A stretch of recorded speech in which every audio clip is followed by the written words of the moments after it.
Okay, this is part 2 of cleaning the stove today, whatever today is, Saturday, January, whatever.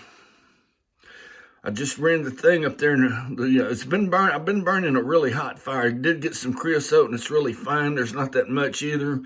Sometimes it might have 2 or 3 inches in the bottom of that stove, in a pile usually, but I don't spread it around to get an accurate measurement.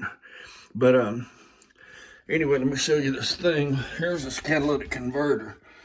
That thing's all clogged up. I'll vacuum that out. I'll try and get a video of a before and after. That's the cover for it. Let me see if I can get on here. I'll show you what it looks like without it.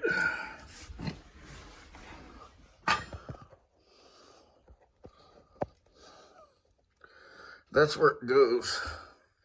Just sits in that little box, goes in there. This cover goes in front of the box, not directly in front of it. It kind of leans out. But that's where that goes. And fixing to vacuum this up, and I'll get another video in a minute to show the difference.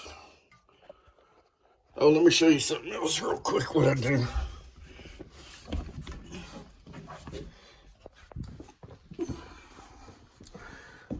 This is what I shove up there.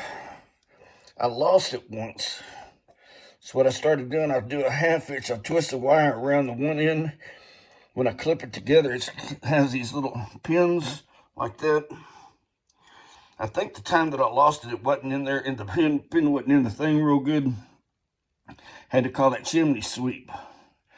So I'm doing this as a safety thing, but if the pin is in there good, I haven't had to come down with just the wire holding it.